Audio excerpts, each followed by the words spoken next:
Olá, bom dia a todos. Meu nome é Daniel Borges Fialho, sou médico, neurologista, residência médica e título de especialização em neurologia, com especialização em transtorno do espectro autista.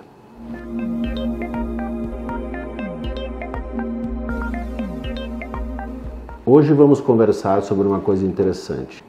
Eu costumo chamar isso de teoria das três folhas. É uma teoria, na verdade, uma forma de a gente entender todos os comportamentos e todos os distúrbios de processamento sensorial que acontecem tanto no transtorno do espectro autista como em outras patologias, como em outras comorbidades, como em outras doenças. Quando a gente pergunta para a família, quando a gente pergunta aos terapeutas como as coisas estão, como está a socialização, como estão os distúrbios de processamento sensorial, como está a ecolalia, ela existe ou não existe? Como está o sono? Como há agressividade? Não há? Há comportamentos autolesivos de se machucar ou há comportamentos agressivos de machucar alguém? Muitas vezes a resposta é não, tá tudo legal. Mas é importante que a gente entenda uma coisa, e por isso eu chamo isso de teoria das três folhas. O que é?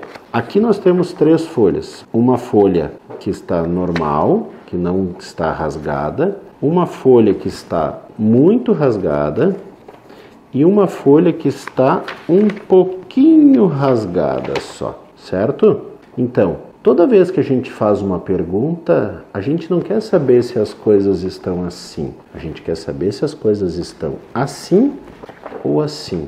Ou seja, há alguma coisa que não está legal, não é a quantidade. O diagnóstico do transtorno do espectro autista não necessita de quantificação das alterações, mas sim se elas existem ou não. Vamos nos basear em uma que é extremamente importante, que parte disso o diagnóstico do transtorno do espectro autista.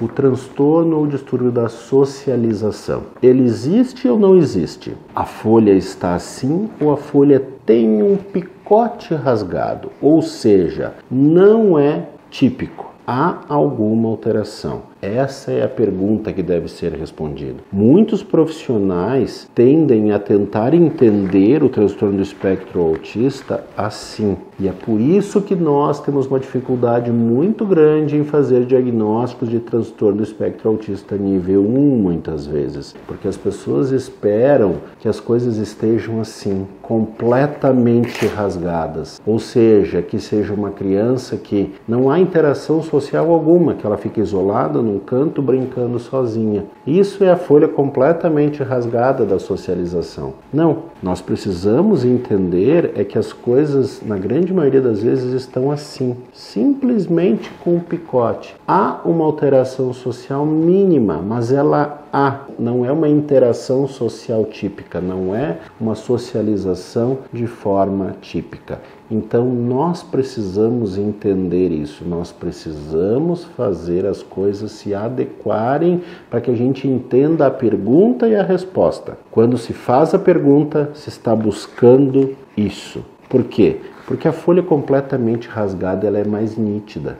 Mas isso é mais difícil e isso é o princípio do diagnóstico do transtorno do espectro autista. Quantificar é depois, aí a gente quantifica em nível 1, 2 e 3. Nós precisamos qualificar o diagnóstico, se ele existe ou se ele não existe. Por isso eu chamo isso de teoria das três folhas. Nós precisamos entender se a folha está sem rasgo algum, se a folha tem um pequeno rasgo ou se a folha está completamente rasgada. Quando a folha está completamente rasgada, é muito fácil até o diagnóstico do transtorno do espectro autista. E as pessoas já chegam para conversar com a gente entendendo o que está acontecendo. Mas essa folhinha aqui, esse pequeno picote, ou seja, quando há alguma dificuldade de socialização mínima ou as outras características do transtorno do espectro autista são mínimos, aí está a dificuldade. Por isso eu sempre digo aos familiares, me respondam se a folha está